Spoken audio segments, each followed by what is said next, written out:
அலைக்கும். இன்னைக்கு நம்ம ஹசரா கிரியேஷன்ல பண்ண போறது அரிசி மாவு முறுக்கு. இந்த மழை காலத்துல முறுக்கு சுட்டு டீ குடிக்கும் போது சூப்பர் காம்பினேஷனா இருக்கும். முறுக்கு எப்படி சுடுறதுன்னு பார்க்கலாம்.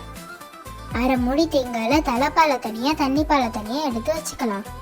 தேங்காய் பால் இல்லாம தண்ணி சேர்த்து கூட இந்த முறுக்கு சுடலாம். 1/4 கப் தலை தேங்காய் பால், 1 கப் அரிசி மாவு, 1 கப் தண்ணி தேங்காய் பால். ஒரு பேன்ல 1 கப் தேங்காய் பால், 1 கப் தண்ணி சேர்த்துங்க. 1/2 டீஸ்பூன் பெருங்காயத்தூள், 1 டீஸ்பூன் உப்பு, 1 டேபிள் ஸ்பூன் பட்டர், 2 டீஸ்பூன் வெள்ளை எள்ளு, 1 டீஸ்பூன் ஜீரகம் சேர்த்து லேசாக கொதி வந்ததோட அரிசி மாவை சேர்த்து நல்லா கலந்து விடுங்க.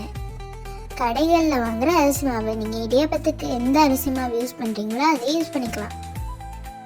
எல்லா மாவும் ஒன்று சேர நல்லா கலந்து விடுங்க.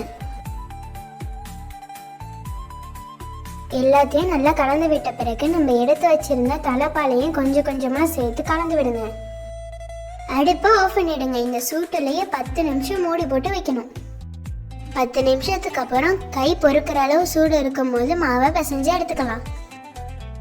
பேலன்ஸில் தேங்காய் பாலையும் சேர்த்து மாவை ஒன்று சேர்த்து பிசைஞ்சுக்கோங்க. முறுக்கு பிழிய ஸ்டார் அச்சில் நான் பிழிஞ்சிக்கிறேன். மாவு டைட்டாக இருந்தால் முறுக்கு பிழியும் போது கட் ஆகும்.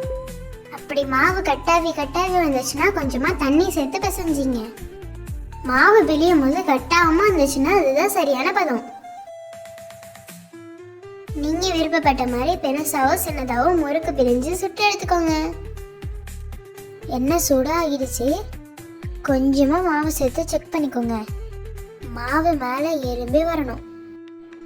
அப்புறம் முறுக்கை சேர்த்து பொரிச்சு எடுத்துக்கலாம். இதே போல் 2 பக்கமும் கோல்டன் ப்ரௌன் கலர் வர வரைக்கும் பொரிச்சு எடுத்துக்கோங்க. கொஞ்சம் கூட எண்ணெய் குடிக்காத கிறிஸ்பியான முறுக்கு ரெடி.